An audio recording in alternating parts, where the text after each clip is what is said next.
So as we're prepping for winter, and I mean this is late October, snow is soon going to start to fall. We need to get this property ready for winter. One of the biggest things we need to do is have an enclosure, somewhere to store our snow shovels, the odds and ends, buckets, anything we're using outside, just to get it in out of the weather. And I ordered a very small shed. That's all we need right now. We don't need anything big, just something small and simple, a 3x5 shed. We do have other work to do next week. We're going to clean up all the tops and branches, pack up some wood. We're going to do all that before the snow comes. But today, we're going to be building a shed. So first, we're going to head to the hardware store and pick up a few pieces of lumber. The best thing about it, we only need lumber for the floor. The rest is all in the kit. We're going to open up our new shed. Just a small metal shed. See what it looks like.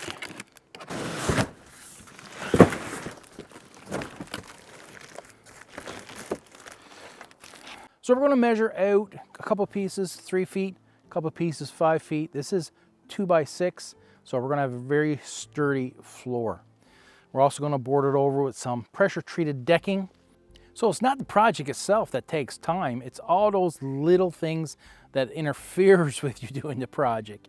And I mean, I had to make 3 trips back in town in order to get different things. And why someone would put a dead battery back on the bench without putting it on the charger, I don't know. Because if they're not on the charger, then they're automatically assume they're charged. If there's neither battery on the charger, and there wasn't. So I took 2 batteries that were dead. Then a trip to town. Building the frame for the floor and decking it over is not the most tedious part to the floor. It's actually getting it level. And we need it perfectly level. So the frame and the shed can go up and it be perfectly square. If it's not square, which if it's not level, it's going to shift your shed a little, and it only takes a little, and your doors are not going to be able to close properly.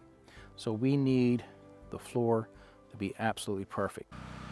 Oh my, oh my, oh my. I have no idea how this happened. I measured and cut the boards at the same time. I needed 5 foot in length. Get a 10-foot board, cut it in half, perfect. So right here, these two, perfect. 1 board cut in half. Look at these 2. And then the little small end pieces, which is those 2 over here, the last 2. Last 2 here is from these 2. I must have cut it 6 foot. And those are 4 foot. Anyway, we're going to fix this up real good.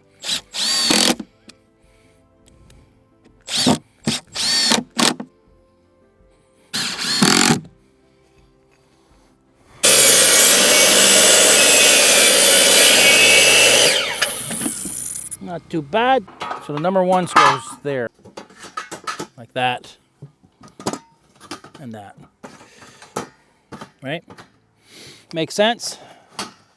So look how big the deck is compared to what we need off the floor. I mean, it's all wasted board, snow, water, all goes up into the shed. That's what I hate about the dimensions. They never give you the true dimensions. It's not a 3x5 shed. Can't be. The deck is 3 to 5.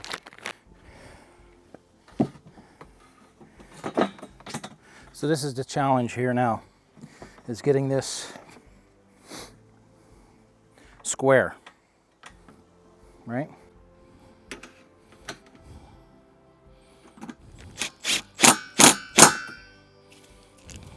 All right, she wants me to measure, right? Let's get our tape.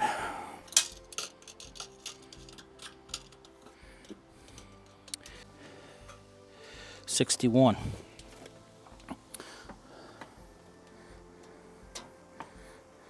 That's 60 3/4. So 60.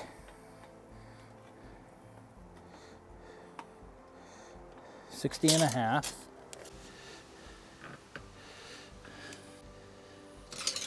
I think that's as close as we're going to get. So when it comes to these sheds, every piece has a number on it. So you have to be paying very close attention to the diagrams to make sure those pieces are on the right side. It does matter, okay? It really does matter. P5 is in the back. Now that makes sense, right? Am I making any sense? Right? Oh! Fuck!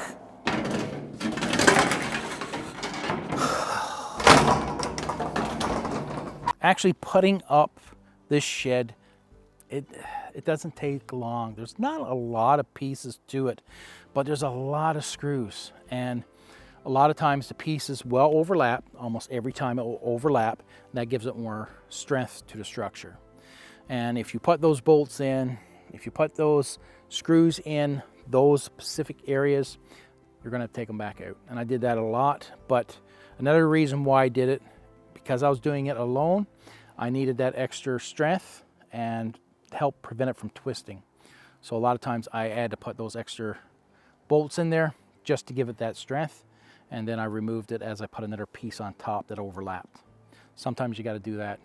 A little bit of extra work, but you're ensuring that it's not going to twist, blow down. You know how it is. We are into day 2. Yeah, day 2 of this massive shed build.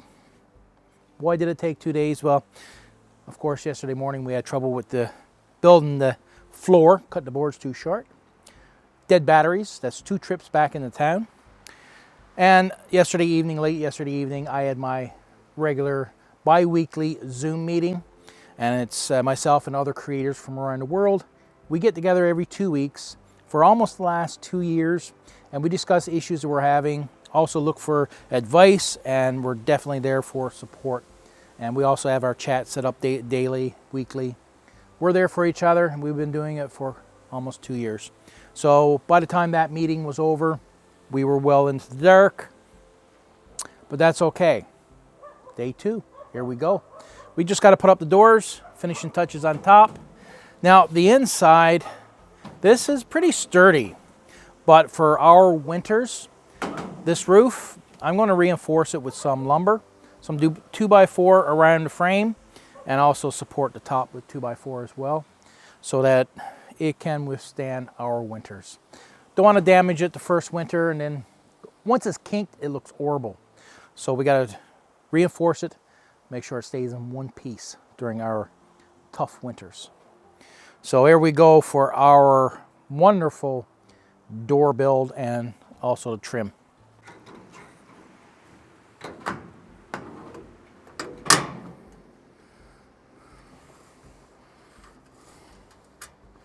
As we're coming to the end of this build, the doors. Very simple, right? But look at all the parts for these doors. It is crazy.